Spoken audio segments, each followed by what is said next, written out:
Welcome, everyone, to our Sunday morning roundtable. Today is Sunday, October 9th, 2016. Our subject, are sin, disease, and death real? Golden text, Proverbs. In the way of righteousness is life, and in the pathway thereof there is no death. I'm going to start this morning. Last week we began the 9 satanic lies originally appearing in the Satanic Bible in 1969. We discussed the first one, which was Satan represents indulgence instead of abstinence. So today, the second one is Satan represents vital existence instead of spiritual pipe dreams. First of all, what does that mean? And then how do we handle that? Well, can I start? I looked up to see on some of the posts what they thought it meant. And interesting enough, a lot of what I saw was live as big and wonderfully as you can now, because this is it. You don't get a second chance, and after death there's nothing. Interesting. Thank you. A lot of people think that, just, what's it called? Live now and... Life's short, so yeah. Live it to the fullest. Only one life. Gather ye rosebuds as you may. Well, Eat, drink, and be merry, for tomorrow we die. Yep. That's the one I was looking for, right? Okay. well, that's the conclusion. If you are fully convinced that life is in matter, that life is material, right? And also godless. And godless and spiritless, mindless. But that's why that whole premise that life is that there is life, truth, intelligence, and substance in matter. That whole premise leads you to exactly the wrong conclusion in every case. Just goes to show you can't believe the material senses. So the whole thing is like, if there's anything beyond this existence that we see with our eyes, is there anything beyond there? And I am so thankful for Mary Baker Eddy, who received this revelation. And there's one statement in Science and Health that has helped me immensely, where she says, mortals awake with bodies, unseen to those that think they have buried the body. Just, for me, it did wonderful, because it gave me a glimpse of eternity. Life goes on. It is always is, forever and ever.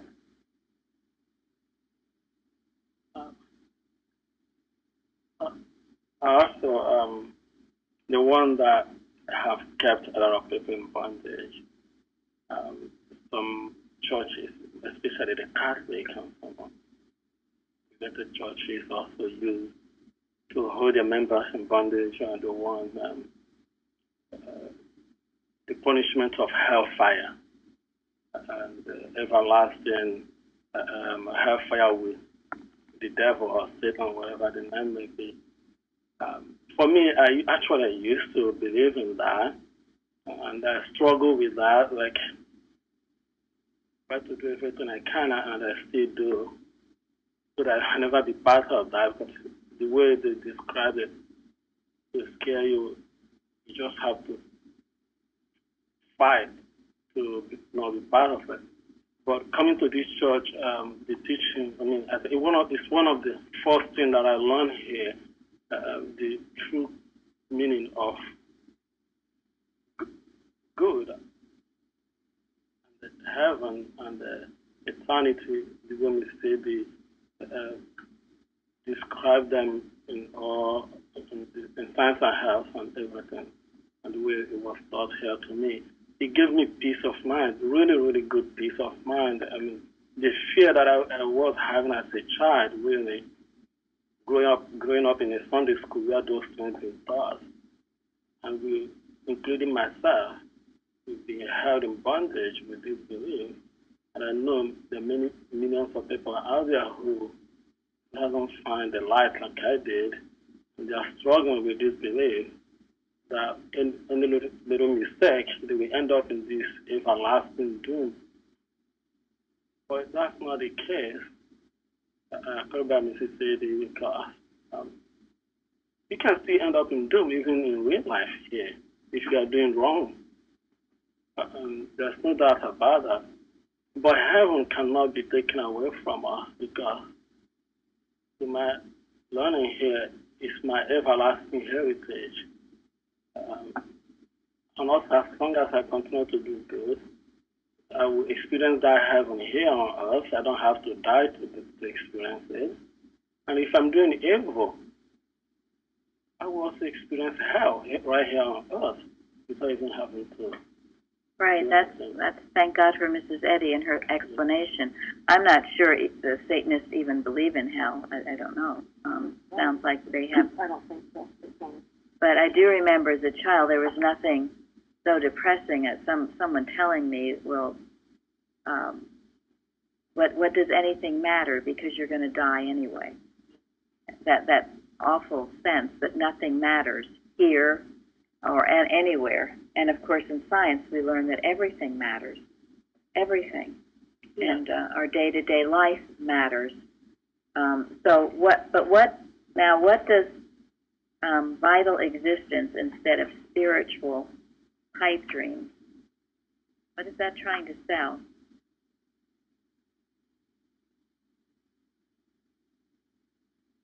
Well, to me, it was evil turning the lie on truth, saying that truth was illusion and evil was real. Thank you. It's also very demeaning. Yes, it is. Halfway Very insulting. arrogant. Yeah. No, 100%. It's very spiritual. We all believe in spiritual pipe dreams. That's what they're saying. Okay. So we're just fantasy. Yeah. That all of this is just, and it is out there. You know it's out there. You hear about it. I meet people who, God freaks. Okay. So what is the answer? How do you combat?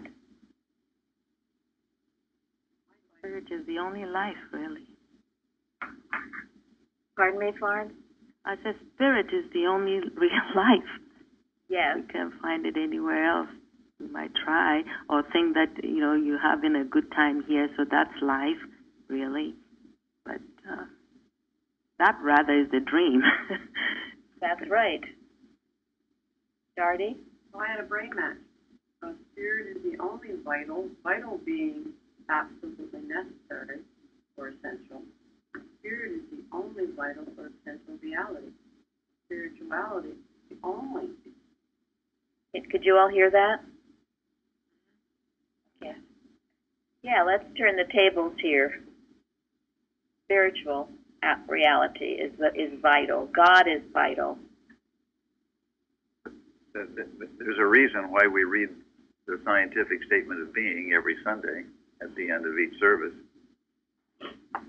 Counteract these lies.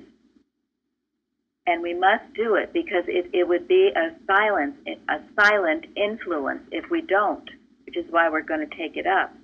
The other thing that debunks this entirely, and is what Christian Science teaches, is proof. Proof that God exists. Proof of healing. Undeniable proof.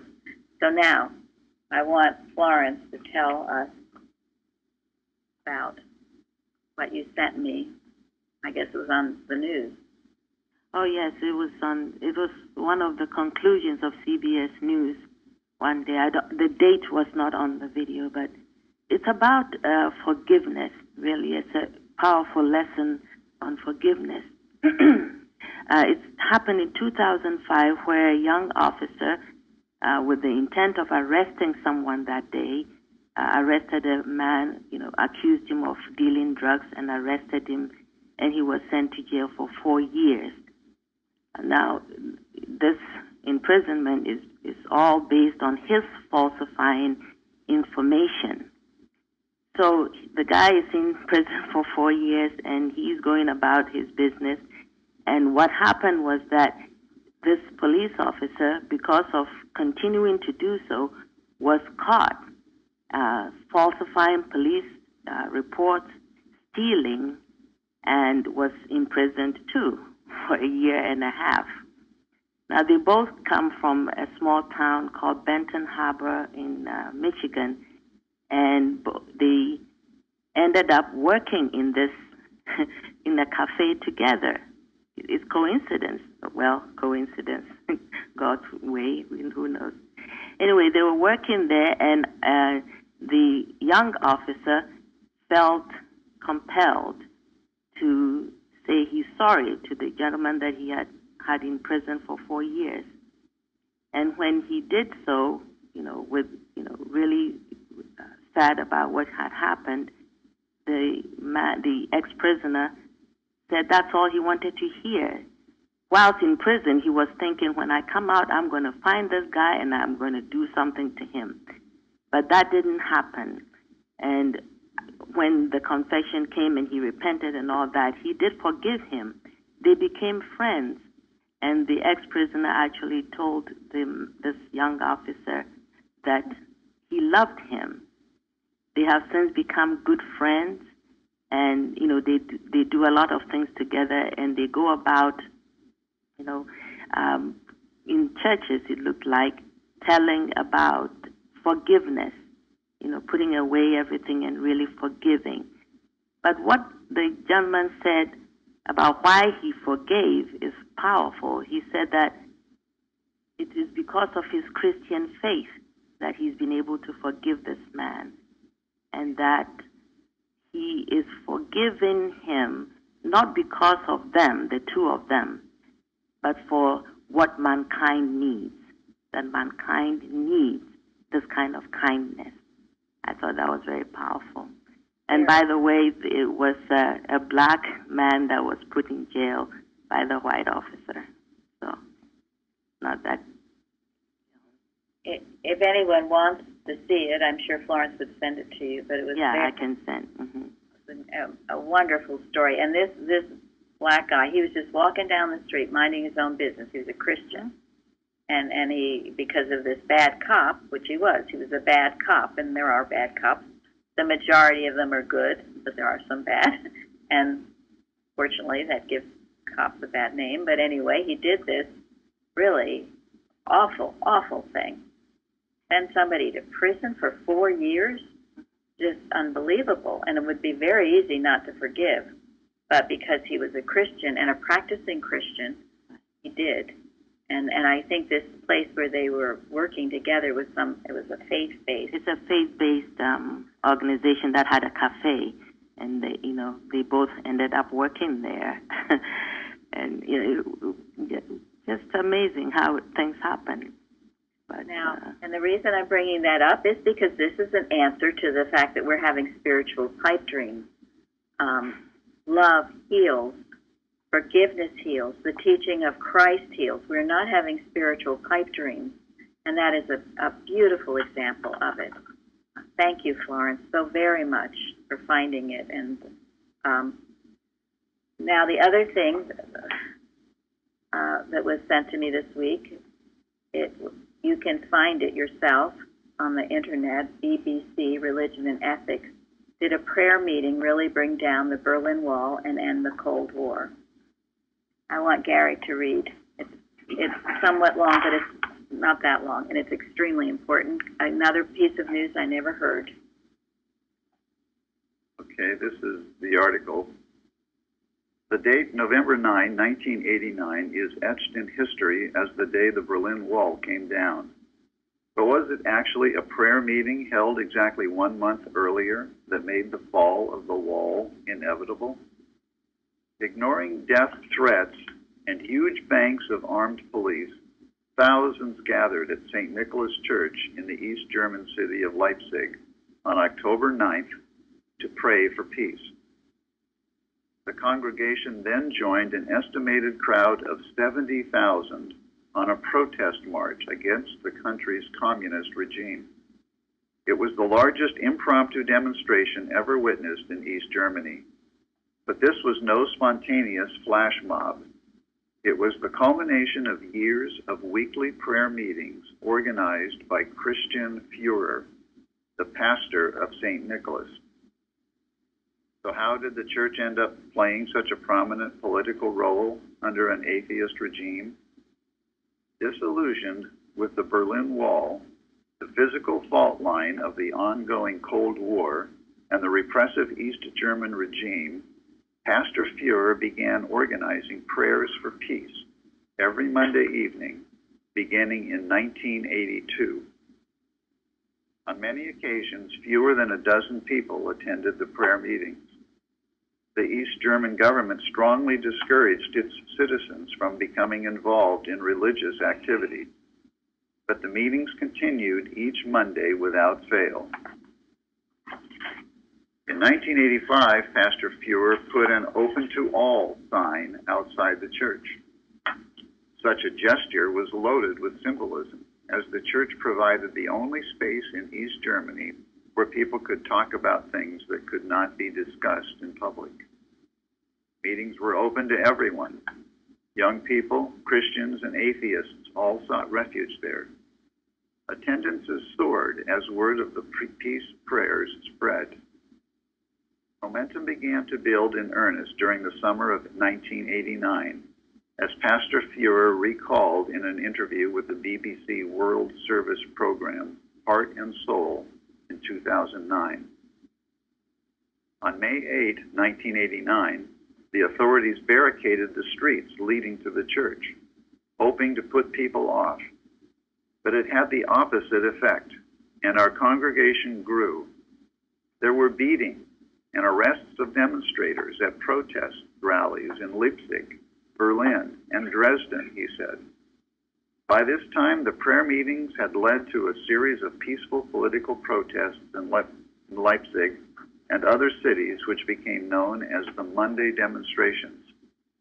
For years, the prayer meetings had largely been ignored by the East German authorities due to lack of numbers. As the scale of the gatherings grew, the pastor and his followers were threatened, and pressure was put on them to stop the meeting, but they remained resolute. Things came to a head on October 7, 1989, the 40th anniversary of the German Democratic Republic. There were hundreds of arrests made among the crowds in front of the Nikolai Church.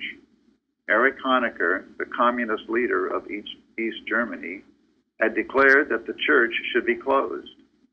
The police used brute force against the demonstrators, and lots of people were beaten, Pastor Fuhrer recalled.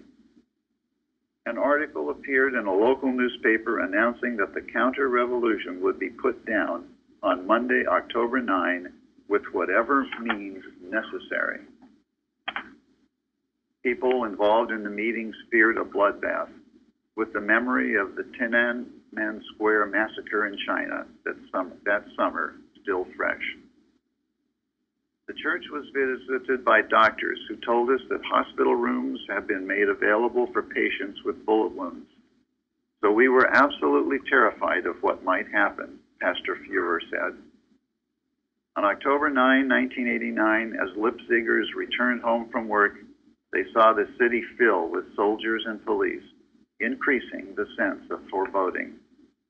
Leanna, a member of the group Women for Peace, who helped organize the prayer meetings, recalled on the BBC Heart and Soul program how she had already been harassed by police and reflected on the anxiety the protesters experienced. The overriding feeling on the day was fear, she said. I had lost custody of my children for a while, and they even threatened to put my youngest daughter into a children's home. The official document said I was unfit as a mother because I was involved in extremist groups. Up to 8,000 crowded into St. Nicholas Church, including members of the feared Stasi, secret police, who had been sent to occupy it. Other Leipzig churches opened to accommodate additional protesters. About 70,000 people had now gathered in the city. After an hour-long service at St. Nicholas, Pastor Fuhrer led worshipers outside. The nearby Augustusplatz was filled with demonstrators clutching lit candles. Slowly, the crowd began walking around the city, past the Stasi headquarters, chanting, "We are the people," and "No violence." and accompanied by thousands of helmeted riot police ready to intervene. The tension was palpable. But at the decisive moment, the police stood aside and let the protesters march by. Pastor Fuhrer said they didn't attack. They had nothing to attack for. East German officials would later say that they were ready for anything except for candles and prayer. The late Brian Hanrahan, former diplomatic editor for BBC News, reported and secretly filmed from Leipzig that night. Recalling the protests 20 years later, Hanrahan said he had since heard rumors that local communist officials had struck a last-minute deal defying Honecker by letting the march continue, and he reflected how close Leipzig came to a massacre. It took great personal courage to confront a government notorious for its ruthlessness, he said. There was a sense of foreboding that this was likely to end with a great deal of bloodshed. I found out just how close that came to happening. A massacre was just minutes away. This would prove to be a seismic moment. The fact that they had been met with no violence meant the protest movement began to lose its fear. The dam had burst. Footage of the march was widely broadcast, which inspired Monday demonstrators throughout East Germany in the following weeks. So it goes on. It turned out it was about 120,000 people took to the streets that Monday. And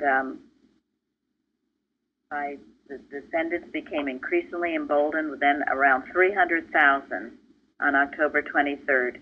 Exactly a month after the events, the Berlin Wall came down. You know, this timeline is directly related also to our winning our independence and the round-the-clock watches that we were doing. And in that watch, we would say there's no such thing as animal magnetism, calling itself communism. So tell me if this is spiritual pipe dreams. This is what the so-called enemy fears, is God and the power and might of his people. And people who will not be persuaded any other way, will stick with their faith in God no matter what. No matter what. We won our independence. The lawsuit instigated against us by Boston was finished in 1982. And that's when they started their work in Germany. So never doubt what we are doing and the power of what we're doing. That priest said, what moved me most was that the people who had grown up in two atheist dictatorships, first the Nazis and the communist regimes, were able to distill the message of Jesus into two words: no violence. These are the teachings of Christ. I would like that, kind of be interested in what Zari and Uta have to say about that, but for some reason can't hear them, they're muted, which would be opposition to this. But anyway, this was a news report all these years I'd never heard about. Again, what does the media do? The media suppresses this kind of spiritual enlightenment, and so it is. And we must never give in to the suggestions of evil or the devil as being all-powerful and we're hopeless. Also, I know all of you have been working on the weather, the hurricane, and what happened? I almost felt the few times I listened to the news that the reporters were very disappointed. It went down to the sea or something. Down to a 1. Category 1. I don't know if Elizabeth is here. Elizabeth, she had some property way out on an island off the coast of South Carolina, which easily could have flooded, but Yes. Well, I was going to give this on Wednesday. and you still can. Please do. But anyway, yes. So worked specifically against animal magnetism because it was just so evident that that's what it was. This big storm coming up the East Coast, seeming to be so destructive and hit all these different states. And the prognosis, the forecast was so terrible. And we have a place right south of Charleston on a barrier island that is very vulnerable. And I was getting a little bit caught up in it, in the whole mesmeric thought, and very fearful that the island would be underwater and all this kind of thing. But worked specifically against, being mesmerized, or that animal magnetism could work. And I had gotten this thought to just not to be mesmerized, not to look at the weather reports, etc., and also to just trust. And anyway, it came through yesterday morning and did very little damage to our island. And everybody, I'm on the, been on the Facebook pages and stuff, and everybody's been so thankful about that. I'll have more to add, on Wednesday, but it was just, and I haven't heard specifically on our house, but there was very little damage on the whole island. Thank you. Thank you. This is the power of our work. We were dispelling that beautiful article Parthens put on about the media broadcasting, pulsating, all this awful stuff. And as I said, almost seemed disappointed that it wasn't going to be as terrible as they had predicted. But we worked in unity, and I know many of you were working continually, certainly during our watch times, your individual, our unity watch, but then throughout the day, anytime it comes to mind. We continue this. We have another debate coming up tonight, the election coming, and the way to handle it is to be handling the animal magnetism that would mesmerize the people, wherever that leads us, whatever truth needs to be seen, okay? Truth. Ye shall know the truth, and the truth shall make you free, and never underestimate that power.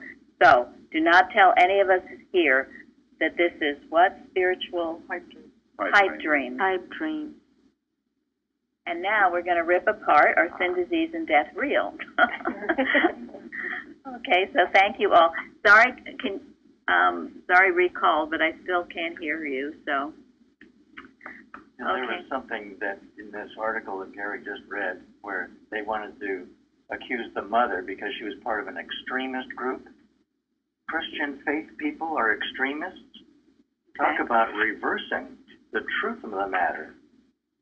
And people who want no violence are extremists. Yeah, they were extremists. Right. And building up the era. I mean, one of the pictures on the news was, if you don't take care out, you would have been frightened by this monstrous figure representing the storm that was coming. It was just awful. But anyway. These are the Goliaths that are portrayed. But we, with just a small stone, can kill it. Because the only power there is God. Could I just share a thought I've been having, please?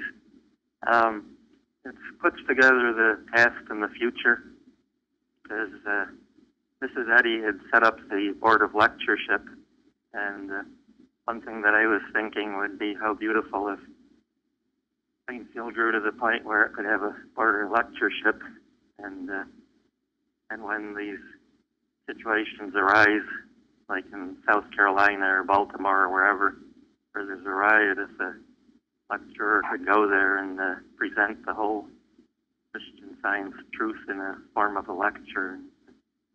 How beautiful that could be. Well, we're doing that, Mike, on the internet. Goes to the far corners of the earth, and this is our work to know this. That was a time. I know at one point we thought about having, quote, lectures and sending them out, or even giving lectures in our church. That was done. And it was highly successful, wasn't it? Thousands and thousands of people came to hear Kimball, Bicknell Young. It was done, okay? And here we are. So this is a new time, a new place, and a new way to reach people. But we can't fall asleep at the switch and not be working to know that, as we talked about yesterday, that all that's given, the audio, the articles, all that's given on our website will be found, is going to the far corners of the earth. It certainly does reach South Carolina. It reaches everywhere. And that is our work. That is our missionary work. And we don't have to travel to do it. We can do it right here. And I thank God for that. Because, frankly, I don't think any of us have time, or at least not at the moment, to do that traveling. If anyone has, well, that's good. Go ahead. Go ahead. And we would encourage that if anyone would want to. But you are all in your different places. You are all in your places, all over the country and the world, and you're watchtowers for your community, our nation, or your nation, and our world. Thank you. Welcome.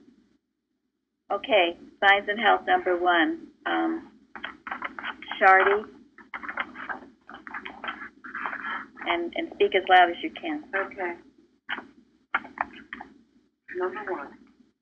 In the science of Genesis, we read that he saw everything which he had made, and behold, it was very good. Okay, comments.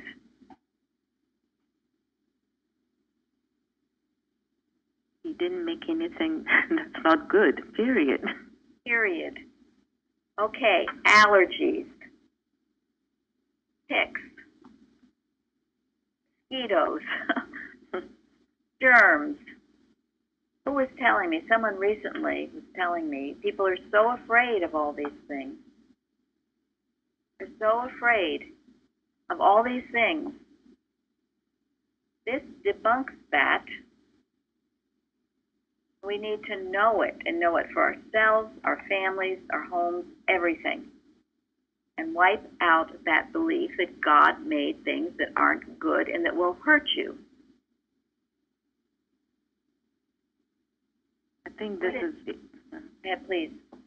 I was going to say it's bringing the sense of, germs everywhere. Everywhere you go, you see this sanitizing.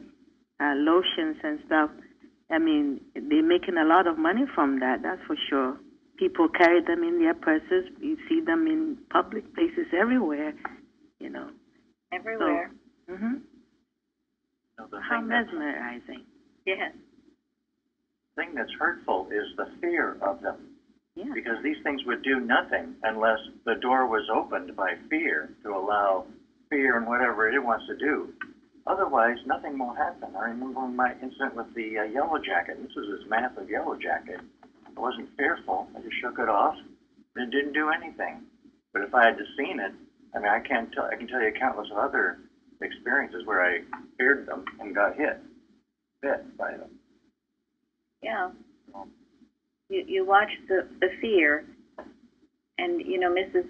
Eddy, and I don't know if I can quote it exactly, but about any problem, what is it? You think you see it, you fear it. In fearing it, you worship it. Then you make a mortal law, and then everybody else fears it and worships it, and there you've got it. Whatever it calls itself. One of the really good works, I don't remember if it was Eustace or Kimball or one of them. It was Eustace. Wrote, you know, we should love the germs. Love them. And his article on germs, short article, we've had it on the carousel.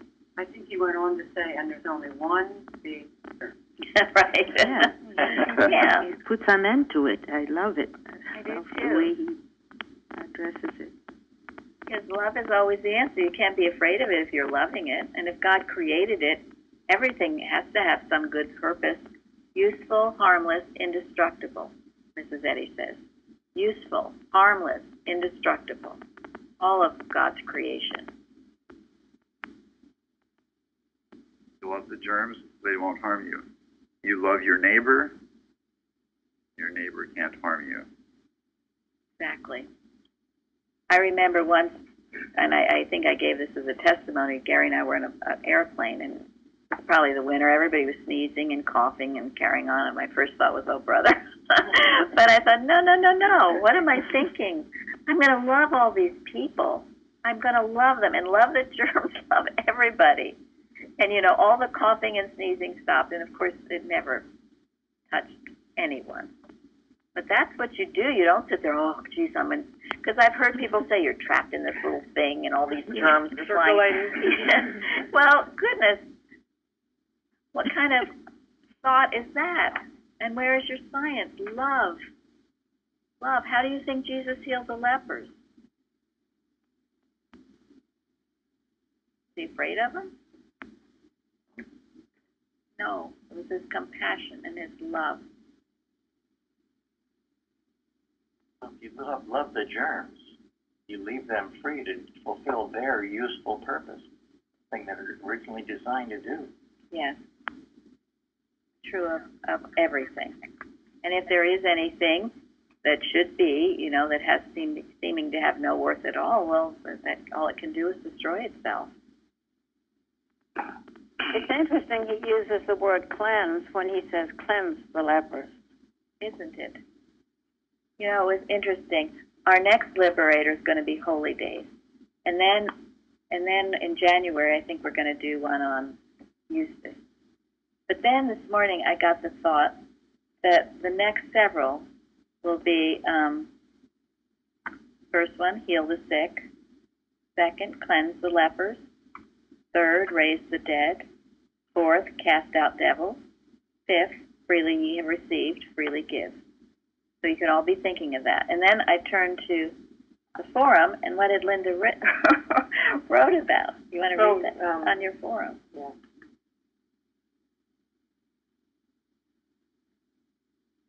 I think I probably can remember faster than I'll just look up, but it was really the concept that I never thought of really what cast out devils meant until last week when we had the Bible study on David, and we talked about annihilating error, and that it's not about person, but it's about not indulging in thoughts that take you away from God. And that's what he's really saying. He's telling us, cast out evil. He doesn't just say, like you said, give it a hug or or just, have, lovely thoughts, but cast it out. Yes, that's all that evil, that's all you can do with evil. You can't talk to it or be nice to it. It will eat you alive in belief. You have to get it out of your consciousness. You can't let it come into your consciousness. Right. Exactly. No indulgence. No indulgence of it. No indulgence. And a lot of, and I know Florence knows this too, a lot of what we do as practitioners is in teaching discipline of thought. That's the abstinence, if you want to call it abstinence. But yes, total, no, you don't indulge in the error because it's not your friend. No, going back to germs and the mosquitoes and all that stuff, I think the whole thing comes down to our relationship with God, what God is to us, and putting those things in practice and in our life, we live on a daily basis. Because if you have this connection with God, it's impossible because of what we just read here about God, everything that God made, He proclaimed them very good. It's impossible for God to allow us to be exposed to germs in the first place, harmful germs, or mosquitoes that is carrying virus or disease. You cannot be exposed to them because God will be guiding you. Because the news media will make you believe if you travel to Brazil, you get Zika virus. And if you're supposed to go to Brazil to be a light in Brazil, that will hold you back from doing so. And you forgot that. Even if you're traveling to Brazil, because God is traveling with you, God is in Brazil, there's no space where God doesn't exist. You won't be exposed to anything, Zika or whatever the name may be. And ultimately, because God is all in all, there's no such thing. It's just what we're saying. Exactly. It's a belief. It doesn't exist. You're afraid of something that doesn't exist, and your fear is giving it life. As someone originally said, it's your fear of it. So you don't run from it. You don't run from it. You look it in the eye, and you say, well, okay, you claim to do this, but I know this is the truth, and I'm not afraid of you. And it will back off. Even I remember the period of time when they were having Ebola in West Africa. Right. A lot of people were afraid of West Africa or African in general. A lot of people don't want to travel over there. People who are supposed to go there and be a light. Or even people who come from that part of the world refuse to go home. But there are people who face the challenge. Many of them were doctors, many of them were nurses, many of them were missionaries in different fields. They were going the other direction where people were running away from. And they did tremendous good. And many of them came back home to their families unharmed. And that's the story also of Florence Nightingale in Science and Health, and many others. Mother Teresa, many, because they were motivated by love. Even Mrs. Eddy, when her first husband, who knows that story, her first husband became sick with yellow fever. And she nursed him. She nursed him, and that was considered very dangerous. This was before she discovered science. And she was pregnant with her first child. And the doctor said he lived longer than he would have if it hadn't been for her care. But she never got it. Why are there some instances where people don't and some where they do? Well, and you talk about immune system. Well, your immune system is God, your God being, your joy, your strength, your love of God. That's your immune system. When that's high, nothing can touch you. And I know for myself the times when I have seemed to have gotten sick, I've been, let myself get run down in some way, whether it's depressed or tired or whatever. I was, and so. I must say thank you for saying that. I never heard that before. I say my immune system is God. My love for God is high. That's it. That's what counts. The joy of the Lord is your strength. Absolutely. So the other thing I did want to mention was Gary's post, because I thought it was, I don't know whether you need to, well, maybe you can read it. Maybe many of you saw it, but I had never thought about, we've read that statement about Jesus, he only does what he sees the Father do. I never really thought about that. Go ahead. Yeah, the statement in the Bible that says, Then answered Jesus and said unto them, Verily, verily, I say unto you, the Son can do nothing of himself, but what he seeth the Father do. For what things soever he doeth, these also doeth the Son likewise. And as I was reading that, I was thinking, I've read this thing a million times. But what does it really mean? I mean, what does it mean when he says that he actually sees the Father doing things? The only thing that helped me with that was going back to the synonyms of who and what is the Father. So I found it very helpful. And just go through, starting with the Father is divine principle. And what does principle do? Well, it brings justice to unjust situations. It treats everyone equally with respect and care. And it punishes injustice. The Father is truth. What did Jesus see the truth do? He saw it correct every mistake. He saw it heal all disease, correct all misconceptions, and replace all false beliefs with the truth. Isn't that what Jesus did every day? The Father is love. Love brings harmony to every inharmonious situation. It cares for every one of God's children. It hates no one, nor does it condone hatred or revenge or envy anywhere. Jesus saw God doing all these things. So it helped me to recognize that God is always in the midst of us doing these things. And if I make the effort to see God everywhere, I won't be able to help but follow him in every way. A beautiful thought. So, and we're not talking about a man in the sky who's walking around doing things. It's what, I mean, Jesus was so close to his heavenly Father. He instinctively knew what his Father did, and also to see it, the Christ expressed in others, because we do see others doing things like this. That's the Christ, that's God being expressed. And then, so think about it. I've encouraged you all to work with those synonyms every day and apply them to yourself, to your family, to your community, nation, world. Okay, Carol, I want you to read 3 in Science and Health. There is but one primal cause. Therefore, there can be no effect from any other cause. And there can be no reality in aught which does not proceed from this great and only cause. Sin, sickness, disease, and death belong not to the science of being. They are the errors which presuppose the absence of truth, life, or love. Thank you. I think it's both Kimball and Bicknell Young, because I believe Bicknell Young was taught by Kindle, but in every instance, in any treatment, there are 3 things to handle: cause, law, substance. First being cause. You do yourself a big disfavor when you say, I'm sick because of this. You're giving it life. You're giving it a power it doesn't own. Or if you say, my child is selfish because of this. He had a mean daddy. Or you give excuses when you find a cause for error, whatever that error was.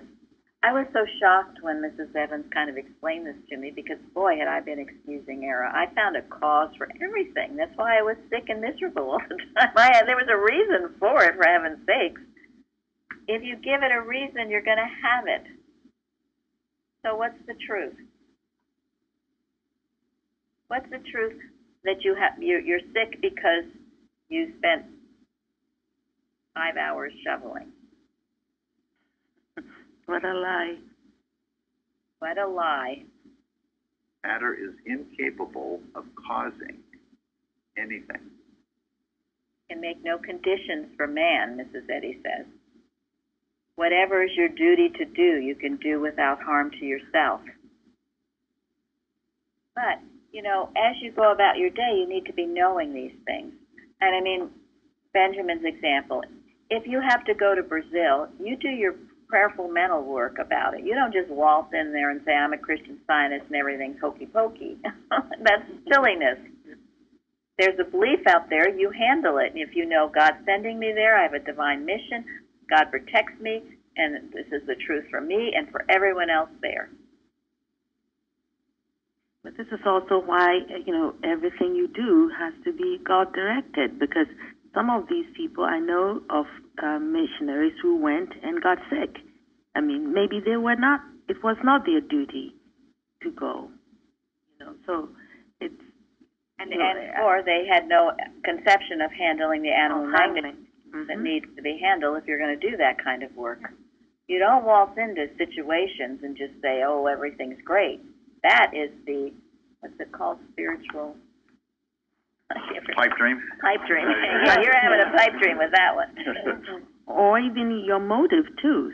Some go to, for popularity or whatever. So it's a lot involved than just thinking I'm going to be good, I'm going to be good. Absolutely. Yeah, being good is not good enough. Unless you're good as God is good. And this is why the importance of all we're learning, you pray before you do something. Because many Christian Scientists, that's the bogus, well, I want to do this, therefore I should be able to do it, and God's going to take care of me. Damn it. That's selfish. I do it because I want to do it. That is not divine. It is selfish. And then when everything goes wrong, they want to be bailed out. There's no prayer involved at all. They're living, they think God exists for them, and the truth is we exist for God. But that's a great point that Florence brought up, because a lot of people will do humanly good things to assuage their guilt, to look good, to make themselves feel better, without being directed by God. And if you don't know better, it's one thing, but when you do know better, if you don't know better, then you can get bailed out of situations. But once you know better and you're not using the science the way you should, you're held accountable. So we pray and we know only cause is God, the only law is God's law, the only substance is spirit. So if you're working on a problem right now, you deal with those three things: cause, law, substance. There is no such thing as sin, disease, and death. God never said it, and if it seems to be in your life, you can dispel that illusion. Bell is rung, so I'm ending long year, and you can become members. Evidently now you have to pay $35 to become a member and get these beautiful things about Mrs. Eddy. It's a museum given to enlighten people about Mrs. Eddy and her life. Well, the most recent one, and I'm so grateful for Jeremy because he runs these things off for me. Most recent one was called Life at 400 Beacon Street, A Grandmother's Love. And the whole article is all about Mrs. Eddy and her love for her 4 grandchildren, which frankly I never heard about. And one of our more recent liberators, we did have a letter from her great-grandmother who acknowledged us, who wrote us a few times. It was her granddaughter and her great-grandmother. Thank you. Okay.